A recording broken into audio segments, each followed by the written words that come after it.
There is a woman standing in the street, not at the edge of it, not in the shadow of a doorway where a person might stand who was uncertain of their welcome.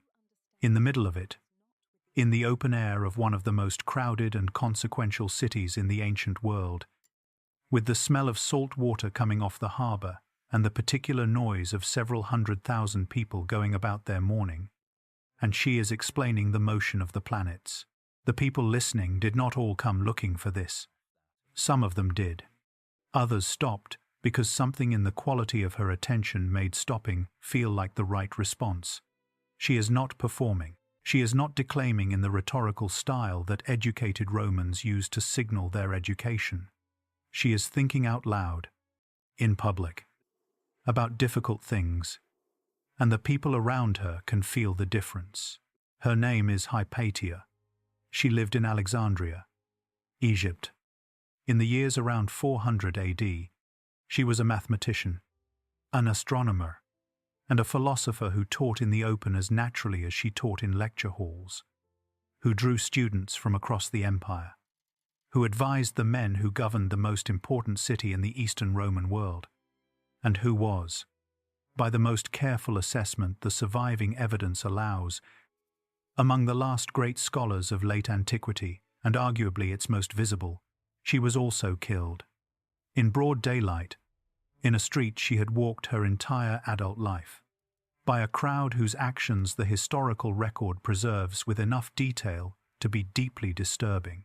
What happened to her, and why it happened, and what it tells us about power and knowledge and the specific costs of being visible in the wrong place at the wrong moment in history, is a story that has been told badly for most of the 16 centuries since her death. Told as a simple fable about reason against faith. Told as a romantic tragedy about a beautiful genius martyred before her time. Told as a political argument wearing historical clothing. This is an attempt at something different. An honest account, with the uncertainties named and the gaps in the record acknowledged, with the specific person kept in view. The mathematician, the teacher, the woman who stood in the street and explained difficult things to anyone who would listen, and who was remembered as doing exactly that by the people who knew her, in letters that survived nearly 2,000 years. People who are later described as the last of something rarely know it at the time. They are usually just doing the work. She was doing the work. Settle in, let the world outside grow quiet, and let us begin. Chapter 1. The city that tried to contain everything. Alexandria was not supposed to exist, not in the way that most cities exist, growing slowly from particular soil and particular history over centuries, accumulating meaning as they accumulate population. Alexandria was imposed on the landscape by a 25-year-old Macedonian general who had never seen the site before and who sketched the outline of the city in the dirt with whatever was at hand, then left and never came back. Alexander the Great chose the location in 331 BC for reasons that were entirely practical. A narrow strip of Egyptian coast between the Mediterranean and a large inland lake. Positioned to become the trading hub of a Mediterranean world, he intended to reorganize under his control. He drew the outline. He left. He died 11 years later without ever seeing what grew in his absence. What grew was something none of the people who built it fully anticipated. Ptolemy, the general who inherited Egypt after Alexander's death, understood that ruling an ancient civilization with 5,000 years of its own history required more than military force. He needed legitimacy. And legitimacy, in the world Ptolemy was navigating, could be purchased in part through the production of something so obviously magnificent that its existence became its own argument. He chose knowledge as his instrument. The Library of Alexandria has been so thoroughly processed by myth that recovering what it actually was requires deliberate effort. It was not simply a large room full of scrolls. It was a machine, the first of its kind in the ancient world, designed not only to collect knowledge but to produce it. The Ptolemies sent agents across the known world to acquire manuscripts. Ships arriving in the harbor were searched. and scrolls found aboard were copied, with the copies returned to their owners and the originals kept. Ancient sources offer various estimates of the collection's eventual size, ranging widely enough that scholars treat specific numbers with significant caution. What is not in doubt is the scale of the ambition and the genuine results it produced. Connected to the library was the Mauseon, an institution that functioned as something close to the ancient world's only fully funded research community. Scholars were given salaries, housing, and meals. They were freed from the necessity of finding patrons or charging students. They were expected to do one thing: think. The list of people who worked or studied there across its centuries of operation reads like a catalogue of ancient genius. Euclid, who organized the foundations of geometry into the form that survives in classrooms today. Eratosthenes, who calculated the circumference of the Earth with remarkable accuracy, using shadows and a stick and careful reasoning. Archimedes, who visited and whose work on mathematics and engineering changed what people believed was possible.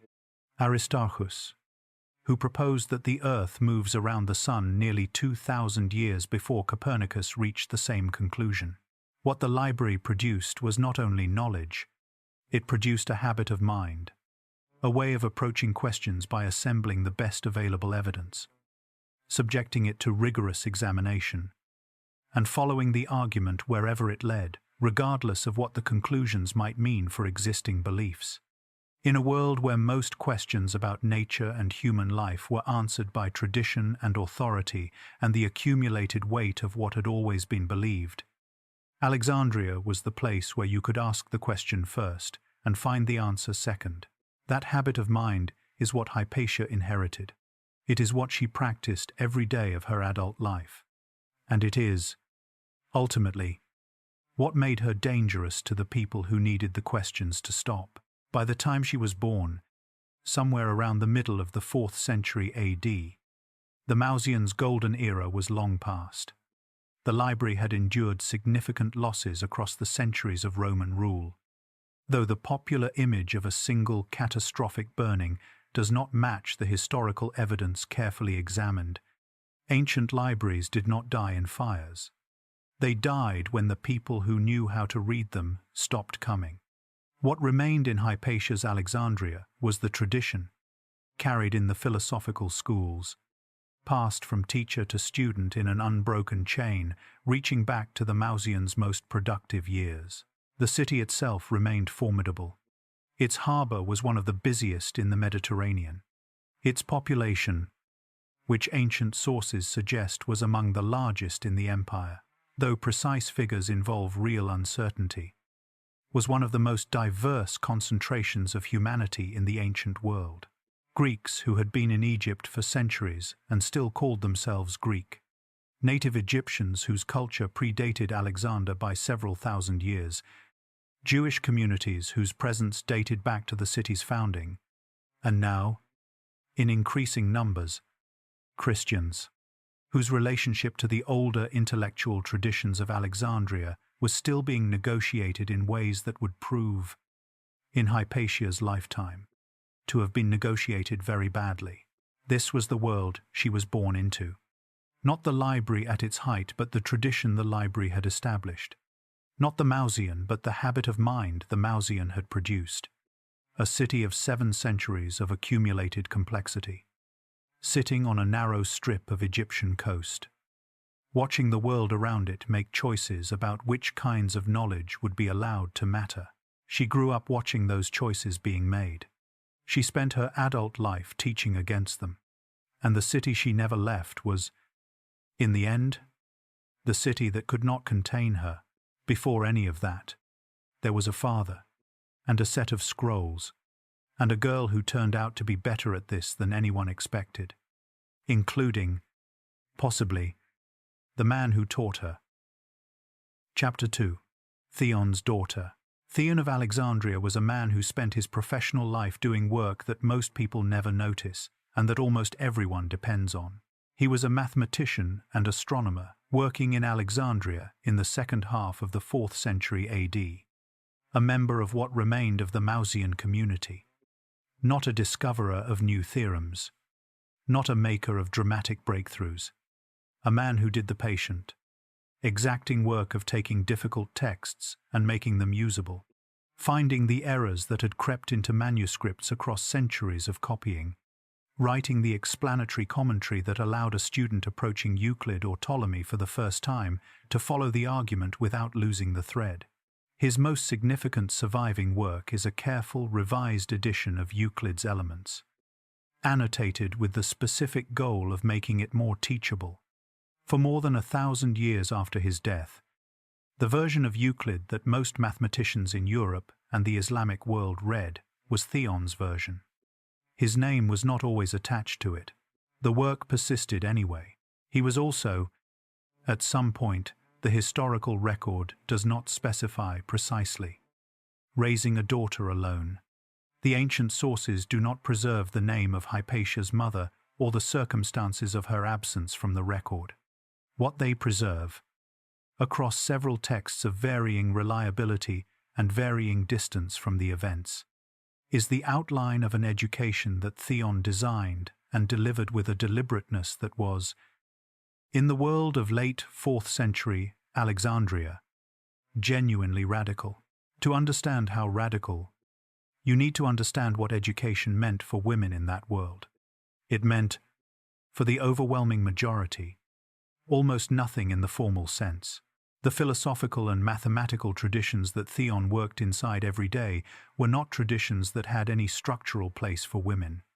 They were built by men, taught to men, passed on through institutional arrangements that assumed male students as their default. A girl from even a prosperous household could expect literacy if her family valued it, the management of household affairs, and the social preparation required to be a useful wife. Theon gave Hypatia none of that preparation, and all of the curriculum he designed was not a modified or simplified version of what a male student would receive. It was the full program of the Neoplatonic tradition as practiced in Alexandria in the late 4th century, delivered by one of the most technically accomplished practitioners in the city. Mathematics first, and not the practical arithmetic of merchants, but mathematics as the ancient Greeks had conceived it, as a form of reasoning about the deep structure of reality. Geometry in the tradition of Euclid, number theory in the tradition of Diophantus, the mathematics of conic sections developed by Apollonius of Perga, work so demanding that most of Theon's contemporaries encountered it only in summary. Then astronomy, the mathematical description of the heavens as organized by Claudius Ptolemy in the work that later scholars would call the Almagest, the most sophisticated model of the cosmos available in the ancient world. Theon had spent years working on this text. He knew it with the intimacy of someone who had wrestled with its difficulties for decades. And he passed that knowledge to Hypatia, not as information to be received, but as problems to be worked through. Then, philosophy. The Neoplatonic tradition developing from Plato's dialogues through the work of Plotinus and Porphyry into the form it took in Alexandria in Hypatia's time. Not positions to memorize. A practice of inquiry. A way of directing the mind toward questions about the nature of reality and the nature of the soul that required a different kind of rigor than observation alone could supply. The ancient source, known as the Suda, a Byzantine encyclopedia compiled several centuries after Hypatia's death, and therefore requiring the caution appropriate to its distance from the events.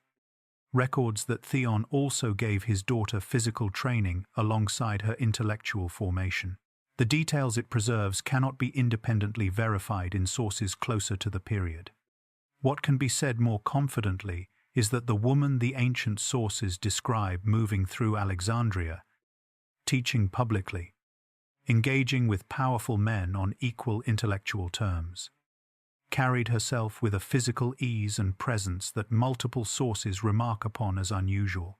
That ease may have come from deliberate preparation, or it may have come from the specific confidence that grows in a person who has been genuinely good at the most difficult work available in their world since childhood.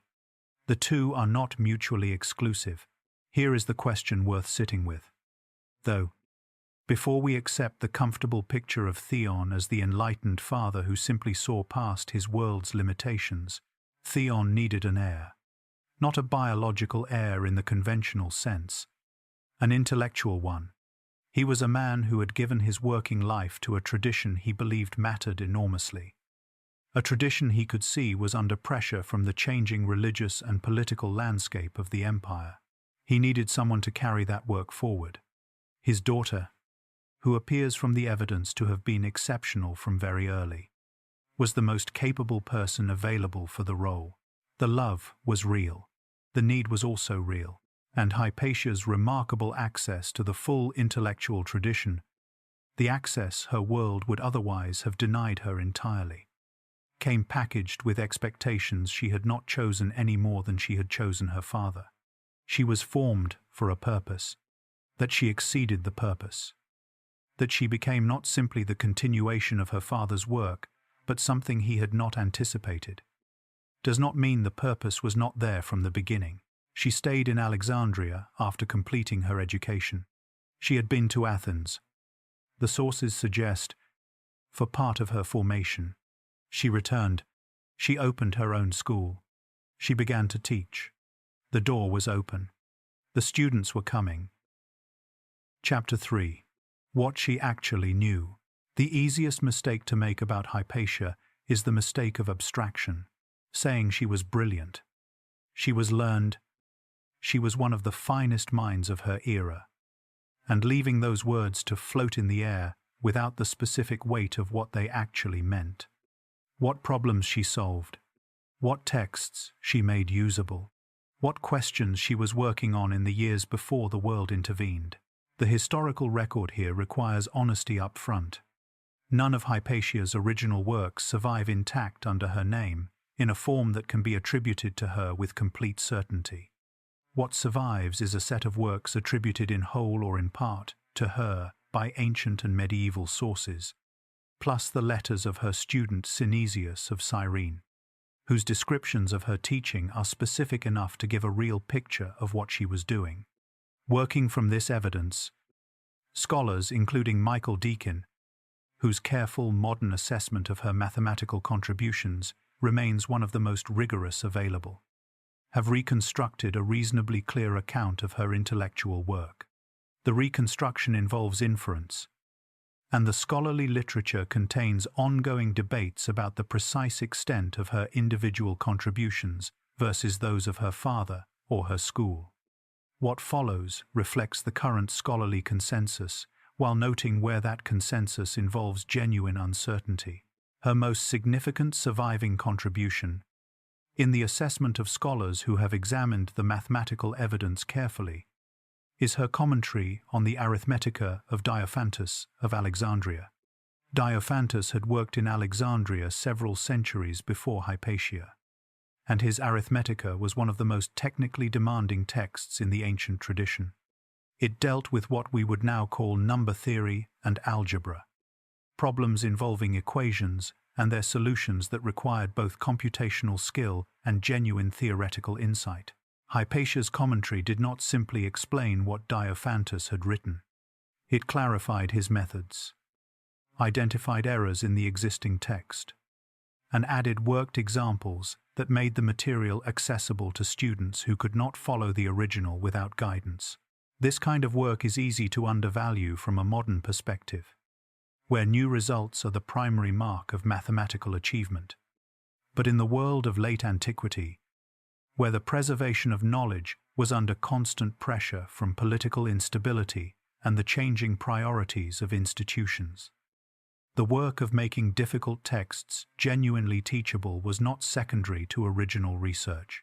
It was the mechanism by which original research survived. A theorem that no one could follow was, practically speaking, a theorem already lost.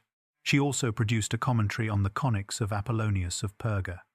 The conics dealt with the mathematical properties of curves produced when a plane intersects a cone at different angles. The curves mathematicians now call the circle, the ellipse, the parabola, and the hyperbola. These turned out to be among the most important geometric objects in the history of mathematics. though their full significance was not understood until Kepler and Newton used them to describe the motion of planets more than 1200 years after Hypatia worked on the text. Her commentary, like her work on Diophantus, focused on making a technically demanding argument followable by serious students. The third major area of her documented work is astronomical. She collaborated with her father Theon on a revised edition of Ptolemy's Almagest. Theon himself, in a note that survives in one of the books of his commentary, refers to an edition prepared by his daughter. Scholars have interpreted this phrase carefully, and most read it as indicating Hypatia had substantial independent editorial and analytical responsibility for at least part of the work. Though the precise division of contributions between father and daughter cannot be established with certainty from the surviving evidence, there are also two instruments associated with Hypatia in the letters of Synesius: the astrolabe, an instrument for measuring the positions of stars and calculating astronomical information, and the hydroscope, an instrument for measuring the density of liquids. Synesius writes to Hypatia about the construction of an astrolabe with the specific technical vocabulary of someone who has been taught how these instruments work by the person he is addressing. The attribution of the hydroscope to Hypatia specifically is a point that some scholars of ancient science have questioned, and the evidence for it warrants the caution appropriate to a claim dependent on a single source. What the astrolabe correspondence does demonstrate, beyond reasonable dispute, is that her intelligence moved between mathematical theory and physical application with the ease of someone who understood that the point of grasping the structure of the world was to be able to do useful things in it.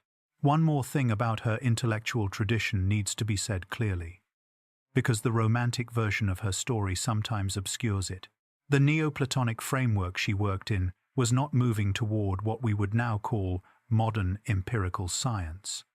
It was oriented toward different questions. The goal of philosophical practice in this tradition was the ascent of the mind toward a deeper understanding of reality, with mathematical objects valued precisely because they were more abstract than physical things. The astronomical work she contributed to was pursued within a cosmological framework that treated the mathematical order of the heavens as a reflection of a deeper spiritual order, not as a physical system to be understood on purely physical terms. She was doing something real and valuable and intellectually serious. It was not the same thing as modern science, and treating it as if it were, or imagining that she was on the verge of discoveries that her death prevented, goes beyond what the evidence supports. What the evidence does support is this: she was a teacher of exceptional quality, working in a tradition of genuine intellectual depth, making the heritage of that tradition accessible to the next generation with a skill and honesty that her students recognized and remembered for the rest of their lives. And she did it with one quality that made her different from most teachers, a quality her students describe with enough consistency across their letters that it is clearly not flattery. She did not perform certainty. She sat with difficulty. She showed students what honest inquiry looked like from the inside. The hesitation, the revision, the willingness to say that this problem is hard, and I am not sure, and let us look again. In a city moving towards certainty as fast as it could, that quality was not simply pedagogically valuable, it was a statement. Chapter 4. The Teacher in the Street. Sometime in the 390s AD, a young man from a wealthy family in Cyrene arrived in Alexandria looking for the best teacher available. His name was Synesius. He was probably in his early 20s. He had the resources and the family connections to study anywhere in the empire, and he had chosen Alexandria specifically because of one person. He stayed for several years. He engaged with the full range of her curriculum. He went on to become Bishop of Ptolemy, one of the significant Christian ecclesiastical positions in North Africa, and he wrote to her for the rest of his life. His letters are the closest thing we have to a first-hand account of what learning from Hypatia was actually like. Not the reverential distance of someone writing about a historical figure, but the specific, ongoing quality of a person who remained in genuine intellectual relationship with his teacher for decades after leaving her school. He wrote to her about philosophy and about instruments he was building, and about the practical difficulties of governing a church in a region under military pressure. He sent her students from his own circle, people he believed needed exactly what she could give them. What his letters tell us about how she taught is specific enough to be informative rather than merely admiring. She questioned more than she lectured. She found the precise location of a student's confusion, not the surface difficulty of unfamiliar vocabulary or technical notation, but the deeper difficulty of a concept the student had learned to say correctly without yet understanding fully. And then she worked on that, not moving forward until the understanding was genuine, not performing progress for the sake of covering material. She was also, according to the ancient sources including the Suda and the account preserved in Socrates Scholasticus, someone whose teaching extended beyond the formal school into the public life of the city. The specific details of this public teaching are harder to verify than the formal curriculum, and the sources describing it were written at some remove from the events. What can be said with reasonable confidence is that her presence in Alexandria's intellectual life was not confined to private lecture halls. She engaged with the city. She was visible in it in a way that most philosophers of her era were not. In the world of late 4th century Alexandria, that visibility was not simply a pedagogical choice. The public spaces of a Roman city were stages on which questions of authority were continuously performed and contested. Who could speak there? About what? With what institutional backing? The city's public life was not neutral territory. It was the space where the question of who held legitimate authority was answered. Every day. By who showed up and was listened to. A woman teaching philosophy openly in that space was not simply a teacher in an unusual location. She was, whether she framed it this way or not, a claim, made through practice rather than argument. A claim about who had the right to occupy that space and what kind of knowledge deserved to be heard in it. She made that claim by showing up, every day, with the same quality of attention she brought to everything, treating the questions as worth taking seriously regardless of who was asking them. In these same years, a relationship was developing between Hypatia and Orestes, the Roman prefect of Alexandria. The sources do not specify exactly when or under what circumstances this connection formed. What they indicate consistently is that Orestes, a man trying to govern one of the most difficult cities in the empire, found in Hypatia something genuinely rare in his professional environment, counsel that came from someone whose interests were primarily intellectual rather than political, honesty not shaped by the need for access or the fear of consequences, in a court where most advice was optimized for the comfort of the person receiving it. That quality was valuable. It was also, as would become clear, dangerous in ways that neither of them could see clearly from where they were standing in the 390s AD. The city was still absorbing them both. The arrangement still held. But the world around Alexandria was not standing still. Chapter 5. The world changing around her. Start with a single image. 391 AD. A crowd moving through the streets of Alexandria toward a hill on the southern edge of the city.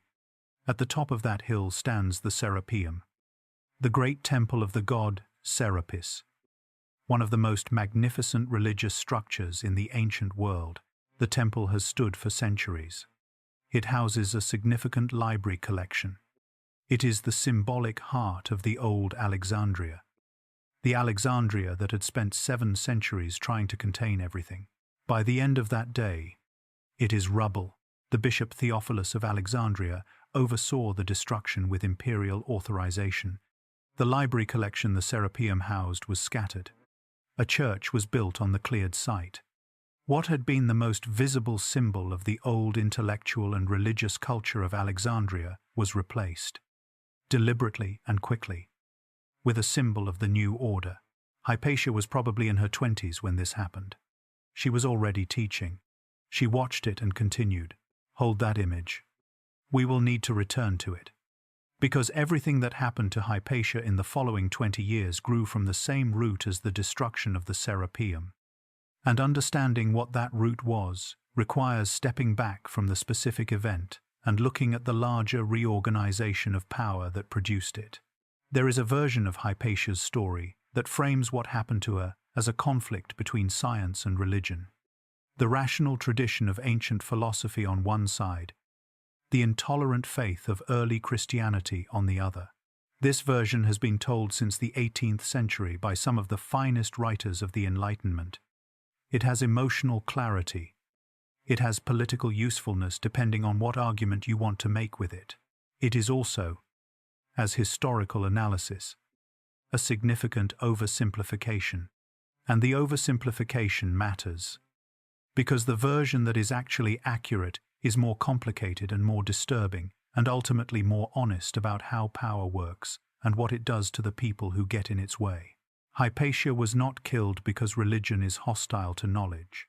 She was killed because institutional power was reorganizing itself, and she was visibly associated with the arrangements that the new power was replacing. To understand that distinction requires understanding what had happened to the Roman Empire in the century before she was born.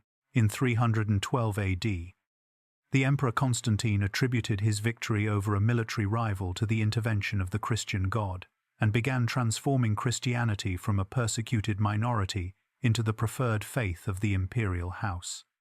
He did not immediately outlaw other religions. He extended patronage and legal privilege to the Church while maintaining a broadly tolerant posture. But institutional patronage has a momentum of its own.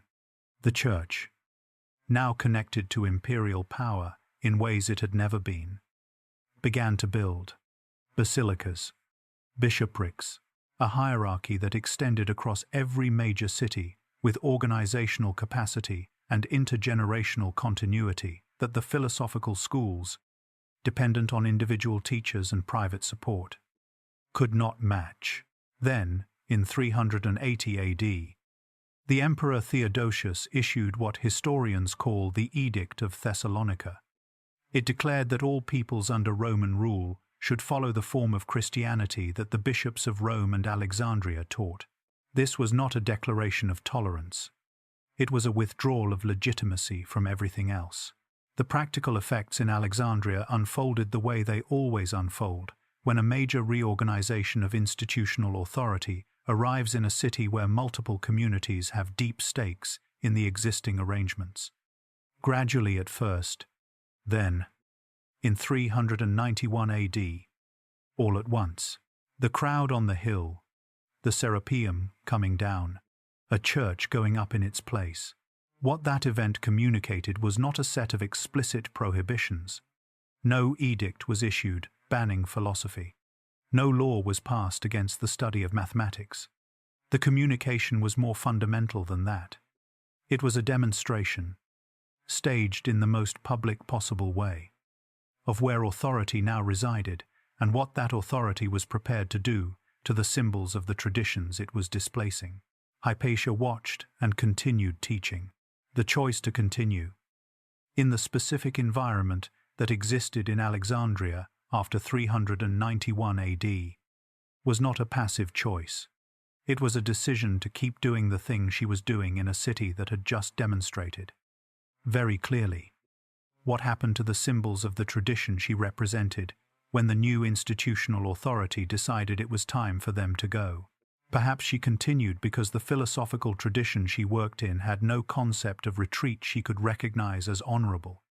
Perhaps she continued because the specific violence had been directed at a building, and the distance between a building and a person still felt, from where she was standing, like enough space to work in. It was not enough space, but the narrowing would take another 20 years. In 412 AD, a new bishop of Alexandria was appointed. His name was Cyril. He was the nephew of Theophilus, the man who had overseen the destruction of the Serapeum. He was approximately 30 years old. He had grown up watching his uncle exercise power in a complicated city, and he had learned from that watching in the way that capable people learn from capable predecessors. He understood what his uncle had understood. He intended to go further. When Cyril looked at Alexandria in 412 AD, he saw a city that was not yet organized the way he believed it needed to be. Orestes, the Roman prefect, still held civil authority, independent of the bishops. The philosophical schools still operated in the tradition the library had established. And Hypatia, teaching in the streets and lecture halls, still represented, more visibly than anyone else in the city, the intellectual culture that the old Alexandria had produced, and the new Alexandria was in the process of deciding whether to accommodate or displace. He began the work of deciding. Chapter 6. Orestes and Cyril. Power in a city like Alexandria did not announce itself. It accumulated, through the control of institutions, through the management of what stories people told about their city and who was responsible for its troubles, through the gradual reorganization of which voices got heard in which rooms. Cyril understood this. He was, by the assessment of most historians who have examined his career carefully, one of the most strategically intelligent institutional builders the early Christian church produced in any era. His theology was serious, his organizational capacity was formidable, and his reading of Alexandria's political landscape was precise enough to be, in retrospect, alarming. His first act as bishop was the expulsion of the Novatians, a Christian community whose theological positions differed from the orthodox line, from their churches in Alexandria. This was an assertion of control within the Christian community itself, a demonstration that he intended to govern the church with complete authority over who belonged to it and on what terms. For anyone paying attention, it was also a signal. Orestes was paying attention. Orestes had been appointed prefect of Alexandria around 410 AD. He was a Roman administrator of genuine competence, a man who understood that governing Alexandria required holding the competing interests of a diverse and volatile population in something like working balance. He was a Christian. He was also, in the judgment of the sources that describe him, a man committed to the idea that civil order was a value worth defending for its own sake, that the prefect's authority over the public life of the city was not a courtesy the bishop could withdraw. He had studied with Hypatia. The sources do not specify when or for how long. What they indicate consistently is that their relationship was one of genuine mutual respect, and that Orestes continued to consult her in the years when he was governing Alexandria and she was at the height of her influence. This matters for what follows. The conflict between Orestes and Cyril built through a series of incidents that individually might have been absorbed by a more tolerant political culture, and that collectively created a situation neither man could step back from without, appearing to concede the central question. The question was not theological. It was this: who ran Alexandria? A confrontation involving the Jewish community became the first major public rupture. The ancient sources are not entirely consistent in their accounts of exactly what happened or in what sequence, and historians treat specific details with appropriate caution.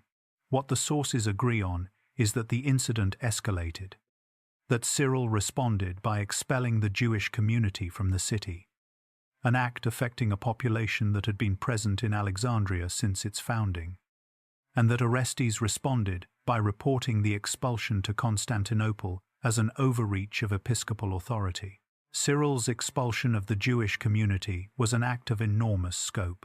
Its precise scale cannot be established with certainty from surviving sources, which give varying figures. What is established is that it was large enough to constitute a major disruption to the economic and social fabric of a city where the Jewish community had held significant presence for generations. Orestes understood it as exactly what it was: a demonstration that the bishop intended to govern the civil life of Alexandria. The situation moved from institutional to physical. Monks from the Nitrian desert, a monastic community in the Egyptian interior with a documented history of involvement in Alexandrian religious confrontations, came to the city and confronted Orestes publicly. One monk, named Ammonius in the sources, struck Orestes with a stone, injuring him. Orestes had Ammonius arrested and, following the legal procedures available to him, executed. Cyril declared Ammonius a martyr. Read that carefully, because what Cyril was doing in that moment was not simply defending a monk or disputing a punishment. He was asserting that the monk had died in a sacred cause, that the authority he had been acting under was higher than the prefect's authority, that the civil power that had killed him had committed an act against something more fundamental than Roman law. He was claiming, in the most public possible way, that the bishop outranked the prefect, not as a theological position to be debated, as a fact he intended to make real. Orestes was now governing a city where the most powerful institutional figure had demonstrated a willingness to sanctify violence against the civil authority and had then framed that sanctification as religious obligation. He wrote to Constantinople. He sought imperial intervention that might rebalance the situation. The intervention he sought did not arrive quickly enough to matter. And in this environment, the fact that Hypatia was Orestes' trusted advisor became dangerous in a new and specific way. She was known to advise him. In Alexandria, a city where the connections between the powerful were observed and discussed by everyone whose daily life depended on understanding how the city actually worked. This was not a private matter. It was a public fact, and now that the public frame through which Alexandria was being asked to understand the conflict between Orestes and Cyril was the frame of Christian authority against its opponents, Hypatia's association with Orestes placed her inside that frame, on a side she had not chosen and could not easily leave. She was the most visible living symbol of the intellectual tradition that Cyril's project required to be subordinated. She had the ear of the man who was resisting that project. She was a woman exercising public intellectual authority in a city where the question of public authority was being actively and violently contested. Cyril was not, as far as the historical evidence allows us to establish, a simple figure ordering simple violence. He was a man of genuine conviction and extraordinary institutional intelligence who had set in motion a reorganization of power with its own logic and its own momentum. Whether he anticipated exactly what that momentum would produce in the early months of 415 AD is a question the historical record cannot answer with certainty. What it can say is this: the environment he had created was one in which a specific kind of action against a specific kind of person had become possible. And in any world, what becomes possible has a way of becoming actual. All that was needed now was a story. Chapter 7. The rumors that killed her. Violence rarely arrives without preparation. Before the crowd gathered, before anyone moved through the streets of Alexandria with purpose and organization and the specific kind of intent that produces what happened in March of 415 AD, there was a story. There is almost always a story. Not because the people who tell it are necessarily cynical or deliberately dishonest, though some of them may be, because human beings need narrative to act collectively. They need a frame that makes an action feel like something other than what a cold accounting of its facts would reveal it to be. The story that circulated about Hypatia in the months before her death was simple, in the way that effective stories are simple. She was a sorceress. She was using occult influence to keep Orestes in a state of hostility toward Cyril and toward the reconciliation the church was offering. She was, therefore, the obstacle. Remove the obstacle, and the conflict resolves. The city heals. Each element of this story performed a precise function. The accusation of sorcery did not require evidence in the modern sense. It required plausibility within the existing belief structures of the population hearing it. In a world where the boundaries between mathematics, astronomy, and what most people understood as the manipulation of hidden forces were not clearly marked. A woman who could calculate the position of the planets and explain the movement of celestial bodies and build instruments that measured things invisible to the ordinary eye, was not. To a population that had not been inside her lecture hall, obviously distinguishable from someone who dealt in occult knowledge, her capability became the proof of her guilt. The accusation also moved her from one social category to another. As a philosopher and teacher, she occupied a category that carried residual social respect, even in a city where the philosophical tradition was under pressure. People of standing had studied with her. Governors had consulted her. Attacking a philosopher required an account of why the attack was justified. Attacking a sorceress required no such account. The category was already outside the boundaries of the legitimate, already associated with exactly the kind of hidden power that the new institutional order claimed to be protecting the city against. The story also simplified a genuinely complicated situation into something that could be acted on. The conflict between Orestes and Cyril had real institutional and historical roots that most ordinary Alexandrians were not positioned to analyze carefully. The idea that a specific woman's malign influence was the single obstacle to peace was something anyone could understand. More importantly, it implied a specific, actionable solution. The ancient source, Socrates Scholasticus, who provides the most carefully qualified account we have of these events, records that envy was among the factors that turned people against Hypatia. He uses that word with enough specificity to suggest he understood something real about the dynamics of the situation, rather than adding a generic moral explanation after the fact. The envy he describes is not simple jealousy. It is the specific resentment that accumulates around a person who has held public intellectual authority and political influence in a city where the question of who gets to hold such things is being violently renegotiated. She had taught powerful men. She had influenced the governance of the city. She had done this as a woman, in a tradition that was losing its institutional protection. At a moment when the new power was defining its own relationship to public authority in ways that left no room for the kind of authority she represented, the stories moved through Alexandria the way all social information moved through a city of that size and density. Through markets and churches and the networks of personal connection that linked hundreds of thousands of people in a concentrated urban space, a story with the implicit backing of people whose words carried institutional weight could become the common understanding of a situation within days. There is a figure named Peter the Reader in the ancient sources, identified by Socrates Scholasticus as the man who organized what happened next. He was, based on his title, a minor official within the ecclesiastical hierarchy, positioned between the powerful and the ordinary, not a man who made policy, a man who could translate the atmosphere created by policy into the movement of a crowd, what he was told, what he believed, what authority he understood himself to be acting under, are questions the historical record cannot answer with the certainty required to make firm claims. Socrates, Scholasticus, names him. The chain of authorization above him the sources leave, pointedly or incompletely, unspecified.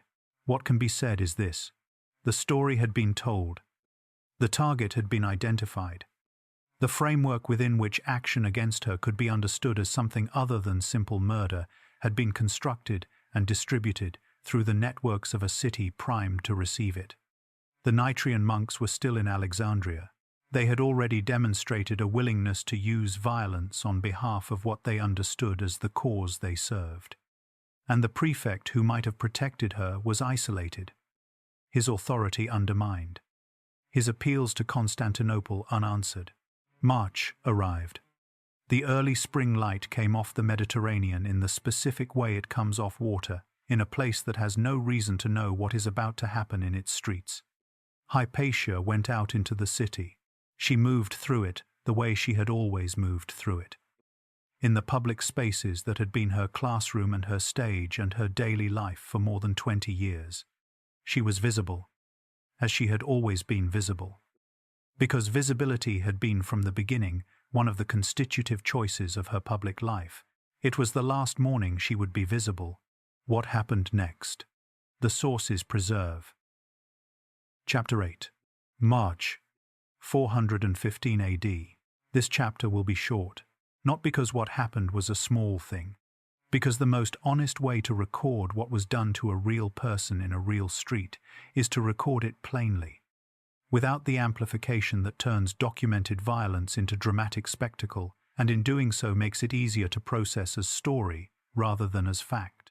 The primary source for the events of that morning is Socrates Scholasticus, a church historian writing in Constantinople, probably within a generation of the events, working from information gathered from people who had been in Alexandria at the time.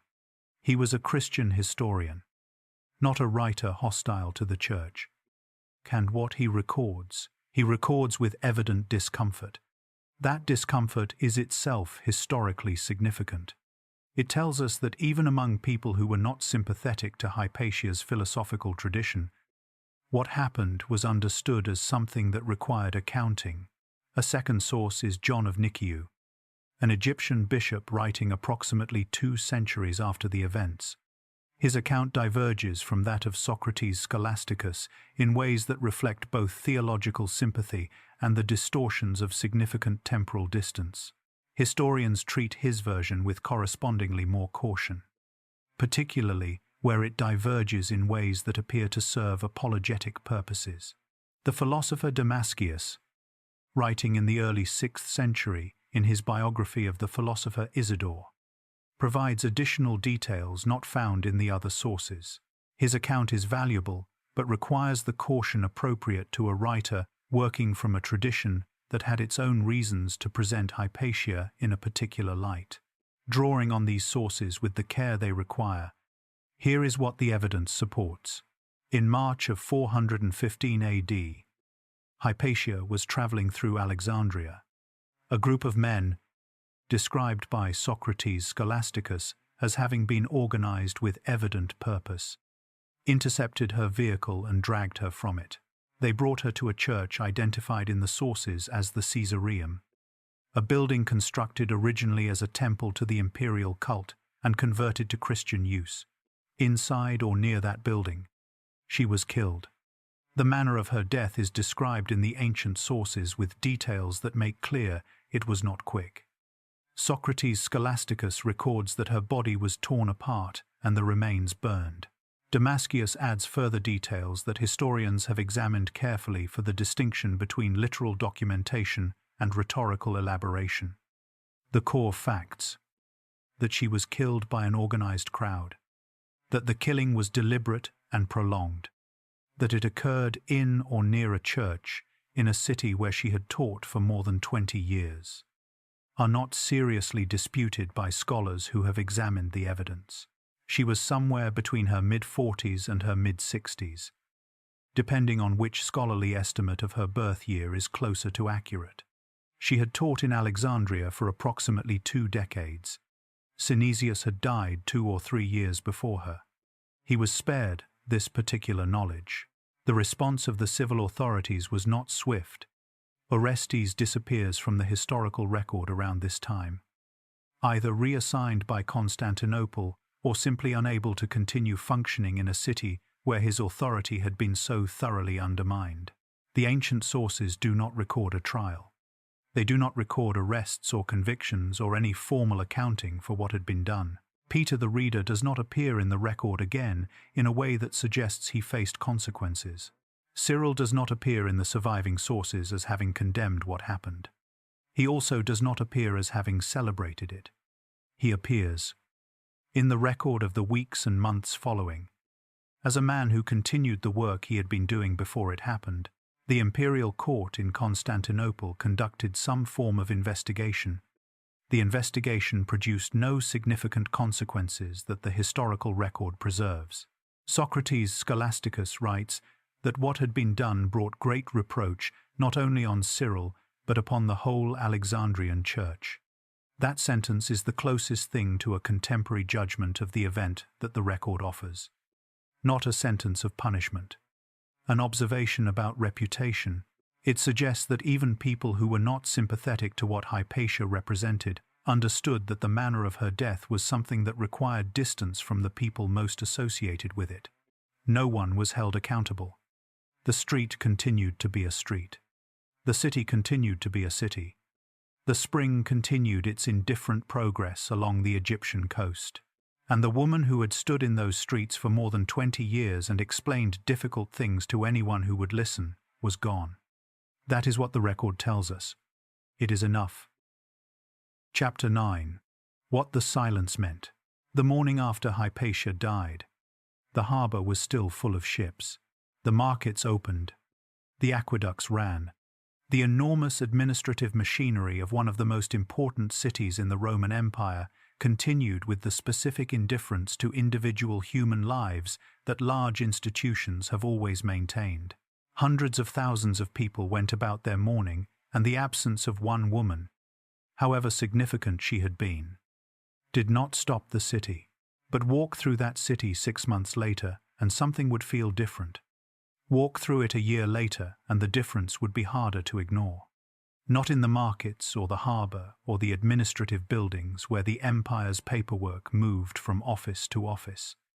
In the lecture halls, in the spaces where the philosophical tradition had been practiced, publicly and without apology.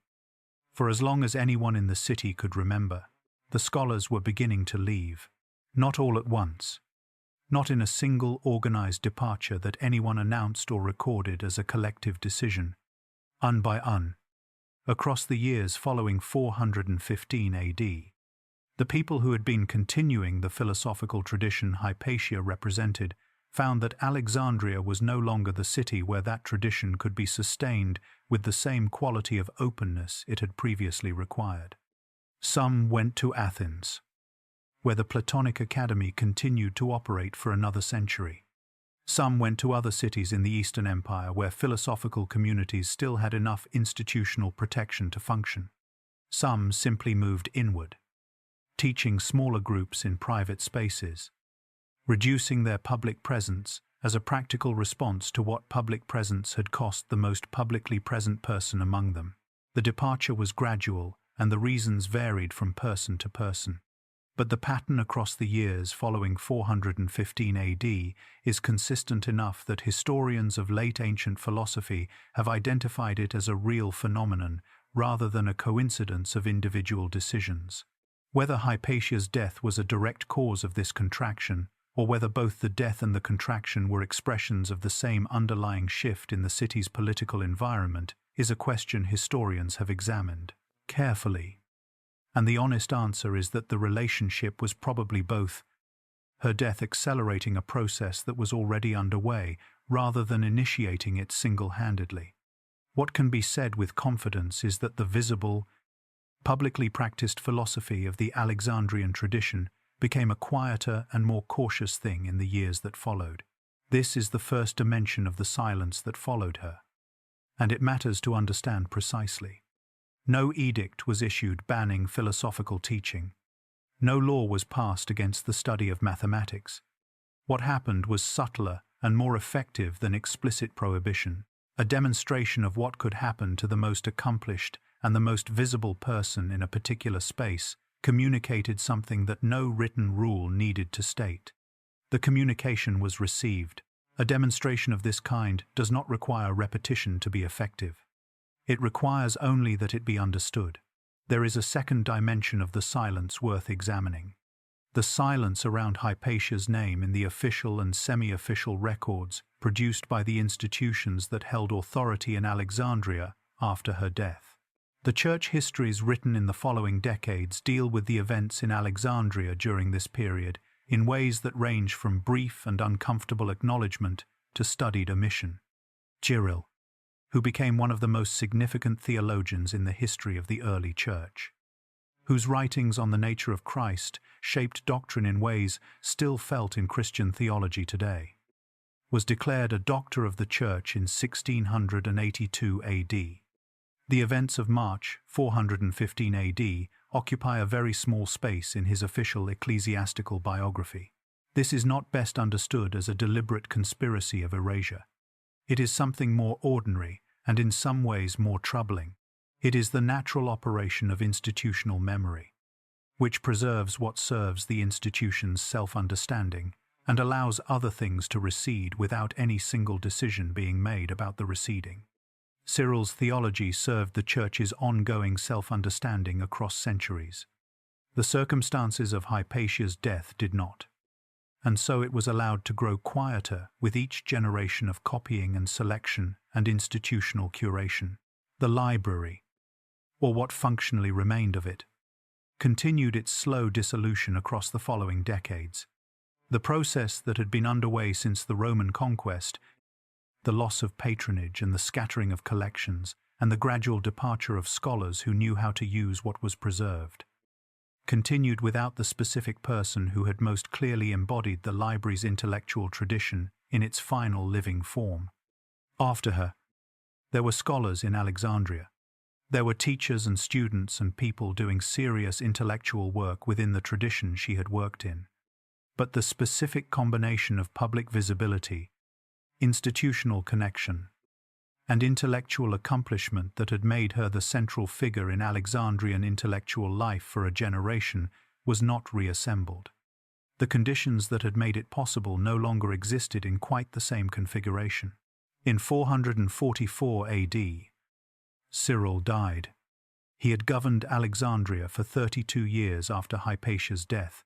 He had participated in the Council of Ephesus in 431 AD, where his theological position was vindicated against his opponents. He had built, across 3 decades, the institutional structure of Christian Alexandria in a form that persisted long after him. He was declared a saint. The woman whose death occurred in the shadow of his rise to full authority in the city is not mentioned in his official ecclesiastical biography. This is offered not as an accusation, but as an observation about the mechanics of how institutional memory works and what it chooses to carry forward. The official record is not a neutral instrument. Understanding its silences is as important as understanding what it says, because the silences are also a form of documentation. They document what the institution that maintained the record found it necessary to allow to recede. What those silences ultimately meant was that the story of Hypatia and what it represented had to survive by other means, through the philosophical tradition that mourned her, through writers not invested in the official account, through the letters of people like Synesius, who had known her and whose surviving correspondence preserved something of what she had been in the specific and irreducible form of what she had meant to a person who had actually sat with her and learned from her and trusted her judgment for decades. Those channels were thinner than the official record, more vulnerable to loss. That any significant account of her survived at all across 16 centuries was not inevitable. It required specific contingencies of manuscript survival and scholarly interest and the decisions of people in various eras to copy and preserve documents that might easily have been lost. That her story survived is not a testament to the inevitable triumph of historical justice. It is a testament to the particular combination of fortune and human care that sometimes keeps important things alive, despite the pressures working against their survival. She taught that the proper response to what you do not know is not to pretend you know it. It is to hold the question open and continue. The continuation is what we are doing now. Chapter 10. How history remembered her, and how it did not. Picture a man in Paris in 1720 AD, sitting with a manuscript account of events in Alexandria 1300 years earlier. He is John Toland, an Irish philosopher with a long history of arguing against institutional religious authority. And what he is reading has given him exactly what he needs. A woman of extraordinary intellect, a city with a great library, a bishop with political ambitions, a crowd, a death. He publishes a work titled Hypatia. It becomes widely read, and in doing so, it begins a process that will shape how her story is told for the next 3 centuries, in ways that are sometimes illuminating and sometimes as distorting as the darkness they claim to replace.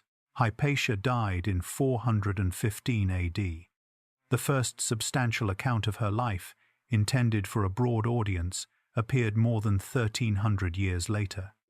In the intervening centuries, she existed in the historical record, the way many significant figures from the ancient world exist, as a name attached to a cluster of facts, copied from manuscript to manuscript with varying accuracy.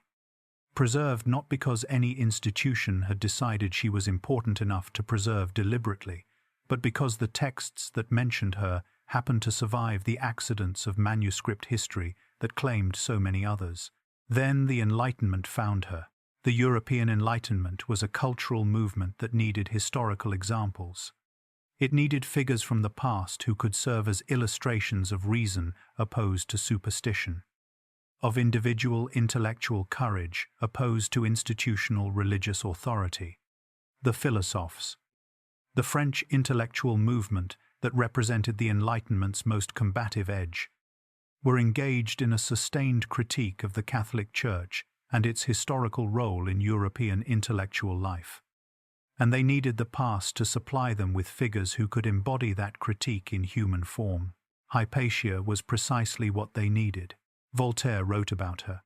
Edward Gibbon, whose work on the decline and fall of the Roman Empire is one of the great achievements of 18th century historical writing, included an account of her death that is among the most rhetorically accomplished passages in a work full of accomplished passages. It is also, as historical analysis, shaped by the argument Gibbon was making across his entire project. And Hypatia's death fits that argument so neatly that the neatness itself should prompt a careful reader to pause. The Enlightenment version of Hypatia served real purposes in the intellectual battles of the 18th century. It placed a specific human face on an abstract argument about the costs of religious intolerance. It made the argument emotionally compelling in ways that purely philosophical reasoning could not. It also did something to her that she would not have recognized. It flattened her. It took a person of specific intellectual accomplishment and turned her into a symbol whose primary significance was her victimhood and her usefulness to an argument she had never made and could not have made. Because the argument was only visible as an argument from the perspective of a later century looking back, Hypatia did not understand herself as fighting against Christianity. The evidence does not support that characterization. She had Christian students. Her most devoted student became a bishop. The Neoplatonic tradition she worked in had complex and genuinely interesting relationships with Christian theology. Relationships of mutual influence and mutual borrowing that the simple opposition of the Enlightenment narrative erased in the service of a cleaner story. The 19th century added another layer.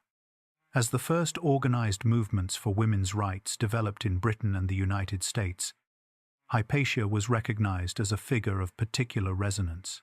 Charles Kingsley, the English clergyman and novelist, published a novel titled Hypatia in 1853 AD that became widely read and shaped the popular image of her for several generations of English-speaking readers. Kingsley's Hypatia is beautiful and tragic, and ultimately passive in the way that Victorian narratives about women tended to require. The specific intellectual content of her work, the mathematics, the astronomy, the rigorous Neoplatonic pedagogy, is largely absent. She is a vehicle for the author's arguments, rather than a person being examined on her own terms. In the 20th century, more careful historical scholarship began the work of separating the figure from the accumulated mythology. Maria Dzielska, whose 1995 study of Hypatia remains one of the most rigorous modern assessments of the evidence, worked to recover the specific person behind the symbolic uses. Her analysis of the Synesius letters and the ancient accounts of the death produced a picture that was both more specific and more complicated than either the Enlightenment martyr or the Victorian heroine. Dzielska argued that Hypatia was probably older at the time of her death than the Romantic tradition preferred, likely in her 50s or 60s rather than in youthful prime. She argued that the political context was more determining than the simple narrative of philosophy versus religion allowed. The film, Agora, released in 2009 AD, brought Hypatia's story to audiences who might never have encountered it through historical scholarship. The film is visually striking and emotionally compelling. It also makes choices that historians of ancient science have questioned, including the suggestion that Hypatia may have been working toward a heliocentric understanding of the solar system, a characterization that goes beyond what the surviving evidence supports and attributes to her, a significance in the history of astronomical thought that the documented record does not sustain. The pattern across all of these retellings is consistent enough to be worth naming directly. Each era that has taken up Hypatia's story has found in it what it needed to find. The Enlightenment needed a martyr of reason. The Victorian era needed a tragic heroine. The early feminist movement needed a pioneer. The late 20th century needed a figure who could be claimed for the history of women in science. None of these needs is entirely illegitimate. Her story genuinely speaks to questions about the relationship between knowledge and power, about the vulnerability of intellectual life to political violence, about what happens to people who occupy visible positions in institutions that are losing their social authority. But the specific person has sometimes been harder to see behind the symbol. The woman who spent 2 decades teaching mathematics and Neoplatonic philosophy in the streets and lecture halls of Alexandria, who advised the prefect of one of the most important cities in the empire, who was killed in a church in March of 415 AD, by a crowd whose organizational context the evidence documents with enough detail to be disturbing. That specific person deserves to be seen clearly, not a more flattering myth to replace the existing myths. A clear account, with the uncertainties named and the gaps acknowledged and the specific accomplishments described specifically. That is what she would have asked for. It is, at this distance, the most honest thing we can offer. Chapter 11. The Failures of the World She Lived in. There is a letter in the collection of Synesius's correspondence that most readers pass over quickly. It was written sometime in the 390s AD, during the years when Synesius was still a student and Alexandria was still, for both of them, simply the city where the work happened. He is writing to a friend about a journey he made on a small boat across the Mediterranean, a journey that nearly ended in disaster when a storm came up and the crew began to panic. The captain was calm. The passengers were not. Synesius writes about the experience with the specific dry humor of a person who has recently been very frightened and is now safely on shore, processing it through language. He also writes, in the same letter, about the other passengers on the boat, about the diversity of the people he found himself sharing the danger with, about what that shared danger revealed and what it did not. The letter is interesting not for what it says about Hypatia, who is not mentioned in it, but for what it reveals about the world she was teaching in, a world of enormous diversity and enormous inequality, layered together so thoroughly that they were difficult to separate. A world where the philosophical tradition's claims about the universal capacity of human reason existed alongside social and economic structures that made those claims largely theoretical for most of the people living inside them. Hypatia's tradition made universal claims. The capacity for reason, the Neoplatonic tradition insisted, was common to all human beings. It was the foundation of human dignity. It was the basis on which the philosophical life was worth living and worth teaching. The practice was more restricted. The full curriculum that Theon gave Hypatia, and that she passed on to her students, required years of dedicated study, access to expensive texts, and freedom from the economic necessity that governed most people's daily lives in Alexandria and everywhere else in the Roman Empire. The people who could meet those requirements were a small and relatively privileged group.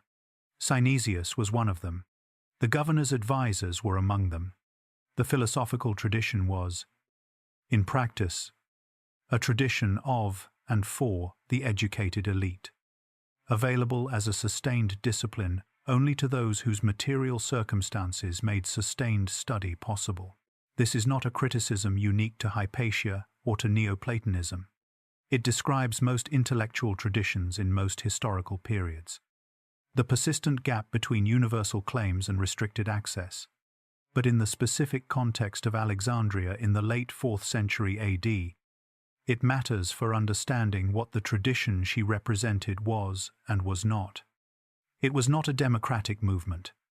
It was not organized around the project of making its benefits more widely available. It was a tradition of serious inquiry that produced real intellectual goods and distributed them very unequally. The institution of slavery undergirded the economy of the entire Roman Empire, including the Alexandria where Hypatia taught. The philosophical tradition she worked in had named the contradiction more clearly than almost any other ancient tradition. Epictetus, whose work flowed through the Neoplatonic and Stoic currents of late antiquity, had himself been enslaved. The gap between that philosophical recognition and the reality of the institution that had enslaved him was a gap the tradition had identified but had not found the conceptual tools to close. Hypatia worked inside that gap in the way that most thoughtful people in positions of relative privilege have always worked inside the gaps between their tradition's ideals and the structural realities of their worlds. She did not, from the evidence available, direct the analytical tools of her tradition toward a systematic examination of the structures that made her particular form of intellectual life possible.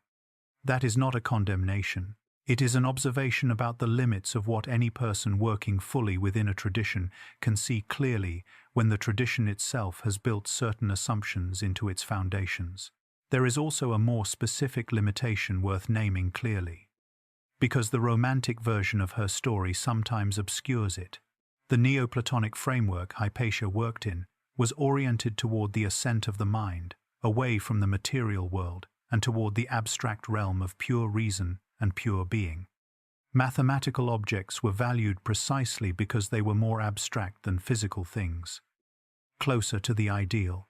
The astronomical work was pursued within a cosmological framework that treated the mathematical order of the heavens as a reflection of a deeper spiritual order, not as a physical system to be understood on purely physical terms. This was not a framework moving toward what we would now call modern empirical science. It was organized around genuinely different questions. The people who invoke Hypatia as a proto-scientist whose discoveries were cut short are attributing to her a direction of inquiry that the evidence of her actual work does not support. She was doing something genuinely valuable. Conflating it with something else does a disservice both to what she actually accomplished and to the historical understanding of how modern science actually developed. She also had no institutional structure available to protect her when the political situation turned dangerous. The philosophical schools did not have walls or legal standing of the kind that could provide shelter when the forces gathering against her reached the point they reached in March of 415 AD. She had the respect of individuals, and she had her reputation, and she had the work she had spent her life doing. None of it was sufficient against what came. That is not a failure of her philosophy.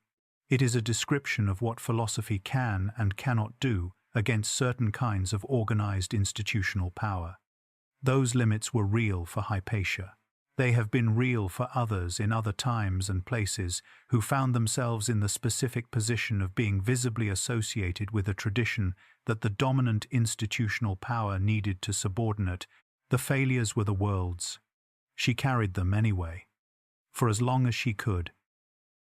Chapter 12. What she left behind. When Hypatia died in 415 AD, she left behind no institution bearing her name, no building, no organizational structure that would carry her work forward the way Cyril's church carried his work forward across the following centuries. What she left behind was thinner than any of those things. It also outlasted most of them. She left behind her students. Not all of them. The ones who had passed through her school and moved on to careers in governance and ecclesiastical administration, who had absorbed what she gave them into the texture of how they thought without preserving a specific record of where it came from. Those people are invisible in the historical record, in the way that most people genuinely shaped by a great teacher are invisible. The influence was real. The attribution was lost, but some of her students left behind words. Synesius of Cyrene left the most substantial record. His letters, collected and preserved in the Byzantine manuscript tradition, constitute the single most important source for understanding what Hypatia actually did as a teacher and what her intellectual method looked like in practice, not descriptions written in retrospect by someone commemorating a historical figure. Ongoing correspondence, written across decades, to a person he remained in genuine intellectual relationship with for the rest of his life. He wrote to her about philosophy, about instruments he was building, about the practical difficulties of governing a church in a region under military pressure. He wrote with the quality of intellectual openness that a person reserves for someone who has demonstrated, over years, that they will meet that openness with honesty rather than with the management of appearances. His letters tell us things about her that no other source preserves. That she was still actively engaged with specific technical problems in mathematics and astronomy well into what would have been her middle or later years. That her relationship with students was not a formal hierarchy in which wisdom flowed downward from master to pupil, but something more reciprocal. A sustained intellectual friendship in which questions moved in both directions, and the teacher was willing to be challenged in the same spirit that she challenged. That the people she formed did not leave her behind when they moved on, but carried her with them, as an ongoing presence in their thinking, for the rest of their lives. This is the most durable form of influence available to a teacher. Not institutional, not documented in official records, carried in the minds of people who were changed by the encounter, who changed in their turn the minds of people they worked with and governed and taught. The chain of influence Hypatia set in motion through her teaching is not traceable in any systematic way. It dissolved into the general intellectual life of the late ancient world. But it was real, and it persisted past her death in the thinking of people who had sat with her questions and had not been able to return to simpler answers afterward. She also left behind the work, incomplete, partially lost, surviving in forms that required careful scholarly reconstruction to separate what was hers from what was her father's and what was the accretion of later copyists. But present, the editions of Diophantus and Apollonius that she had made teachable continued to circulate. The revised Almagest she had worked on with Theon continued to be the standard reference for ancient astronomy in the Byzantine world and in the Islamic scholarly tradition that absorbed and transformed so much of the ancient mathematical heritage across the following centuries. Her name was not always attached to this work in the way that would have made her contribution visible to later readers. The process by which women's intellectual contributions have historically become separated from their names does not require deliberate malice to operate. It requires only the ordinary indifference of institutions to attribution that serves their purposes regardless of who receives credit for it. When modern scholars went looking for the full extent of her contribution, the evidence was there to be found. Michael Deakin's careful reconstruction of her mathematical contributions demonstrated that they were specific and significant, not reducible to her father's work or her school's general output. She did things. The things she did persisted. In the physical world, there are monuments that bear her name, though she had nothing to do with their naming and could not have anticipated them. A crater on the surface of the moon is named Hypatia, designated in 1935 AD by the International Astronomical Union as part of the project of naming lunar features after significant figures in the history of science and mathematics. It sits in the central region of the moon's near side, a roughly circular depression formed by ancient impact. In the same sky she spent her life calculating. An asteroid in the main belt between Mars and Jupiter bears the designation 238 Hypatia. Discovered in 1884 AD by the astronomer Victor Nore at the Berlin Observatory, it moves in an elliptical path of the kind that the conics of Apollonius described mathematically, the kind of curve that Hypatia had worked to make understandable to students in Alexandria. There is something quietly fitting in those two designations that requires no mystical interpretation, simply the world making its acknowledgments in the language available to it, in the domain she gave her life to, in the objects she spent her life describing. She left behind one more thing, not a mathematical contribution, not a named monument, the thing that is hardest to document and perhaps most real. She left behind a question. We will arrive at it now. Chapter 13. The question she leaves open. We began in a street, a woman standing in the middle of it, in the open air, explaining the motion of the planets to people who had not all come looking for that explanation and who found themselves listening anyway.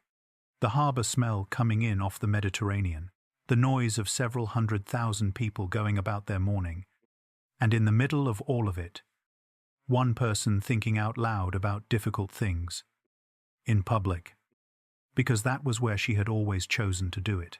We end in the same street, not because it is the poetic choice, though it is that, because it is the honest one. She was not primarily a symbol or a martyr or a proof of any argument. She was a person who showed up in a specific place and did specific work with genuine care for the people she was doing it with. For decades. Until the morning she could not. The question her life leaves open is not a question about ancient history.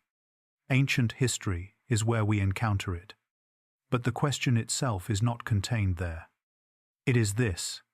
When the world around you is choosing simplicity, what do you do with the complexity you carry? It was not abstract for Hypatia. Alexandria, in 415 AD, was a place where the choice between complexity and simplicity was being made by people with the power to enforce their choice. And the enforcement had specific consequences for specific people who represented the complexity being displaced. She was the most visible of those people. The consequences for her were what they were. The question returns in every era because the pressure towards simplicity never fully resolves. Complexity is expensive. It requires sustained attention. It produces uncertainty rather than the comfort of settled answers. It demands that people hold multiple things in mind simultaneously. Resist the appeal of explanations that are clear and complete and wrong in favor of accounts that are partial and provisional and honest. Most institutions, under most circumstances, find this demand incompatible with the requirements of functioning efficiently and maintaining the loyalty of people who want clarity rather than more questions. The institutions that shaped the events of March 415 AD were not uniquely intolerant. They were not doing something that only this particular religion or this particular political arrangement was capable of doing. They were doing what institutions do when they are consolidating power, simplifying the environment, reducing the voices that could claim public authority, establishing the conditions under which their version of truth could circulate without the friction of sustained intellectual challenge. Hypatia was friction, productive, rigorous, necessary friction, and the machinery that removed her did not need to hate what she represented in order to remove it.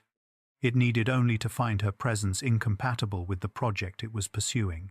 She did not respond to that incompatibility with the rhetoric of a political activist. She responded the only way the tradition she worked in knew how to respond to anything difficult, by continuing to do the work as honestly as possible, for as long as possible, in the spaces where it could still be done. There is something the Romantic tradition has always wanted to do with her story. Resolve it into tragedy, into the clean emotional shape of a great mind extinguished before its time, of the ancient world's last light going out in the early 5th century and taking something irreplaceable with it. That shape is true as far as it goes. Something irreplaceable did go with her, but she was not only a tragedy. Across the 2 decades of her public teaching, she was also a sustained demonstration of what it actually looked like to commit to difficult work fully. In public, without the strategic retreat that a more cautious person would have chosen, she showed her students every day what it looked like to pursue difficult questions with genuine honesty, what it looked like to hold a student's confusion with patience, because the confusion was the location of the real problem, and the real problem was the thing worth working on. What it looked like to be a person whose intellectual life and daily conduct were in genuine alignment, who did not argue for honesty in the lecture hall and manage appearances in the street. She showed them what it looked like to be that person in a city that was running out of patience for that kind of person. And then she showed them what happened. Her students took what she gave them and carried it into the world. The influence dispersed. The specific school closed. The tradition contracted, and yet the letters survived. Synesius writing to her from across the Mediterranean, asking her questions, trusting her judgment, carrying her presence with him through decades of governing and theologizing and the ordinary difficulties of a life spent trying to do good work in imperfect circumstances. Those letters survived. In them, she is still there. Still the person her students could not leave behind even when they left Alexandria. The mathematical work survived, in forms that required reconstruction but rewarded the effort. The names survived, attached now to craters and asteroids and the ongoing conversation about who gets to occupy public intellectual space. A conversation that has not been resolved in 16 centuries and shows no particular sign of resolving soon. And the question survived, the one she was living when she died, the one that appears in different forms in every era and that her specific life makes legible in a way that purely abstract argument cannot. When the world around you is choosing simplicity, what do you do with the complexity you carry? She answered it by continuing to teach. Every morning, in the lecture hall and in the street, she brought the complexity she had inherited from her father and from the tradition and from her own decades of sustained inquiry. And she offered it to anyone who came, in the form of difficult questions and honest uncertainty and the specific quality of attention that says to the person sitting across from you, what you are struggling with is real. The struggle is the right response to it. Do not look for a way around it. Look for a way through. She did not know, in the early months of 415 AD, that the way through was running out. Or perhaps she knew. Perhaps she knew in the way that people in dangerous situations often know something is wrong before they can name precisely what it is, and continued anyway, because stopping was not something the tradition she worked in made available to her as a choice she could recognize as her own. She went out into the city. She was visible, as she had always been visible. 1600 years have passed. The empire is gone. Alexandria has become a modern city of millions of people on the same narrow strip of coast, carrying the ancient name into a world the ancient city could not have imagined. The philosophical tradition she worked in has dissolved into the broad history of mathematics and philosophy and the long transmission of ancient knowledge through Byzantine and Islamic scholarship into the European Renaissance and everything that followed. What remains is the question, and the record of one person who lived inside it without flinching, who brought the full weight of her intelligence and her honesty to bear on it every day she was alive, and who did not put it down until the morning it was taken from her. The question is still open. It has always been open. Whatever brought you here tonight, to this quiet hour and this long story, I hope you found something worth carrying. Until the next story, I wish you a quiet night. And if the question finds you when you wake, I hope you find it worth sitting with.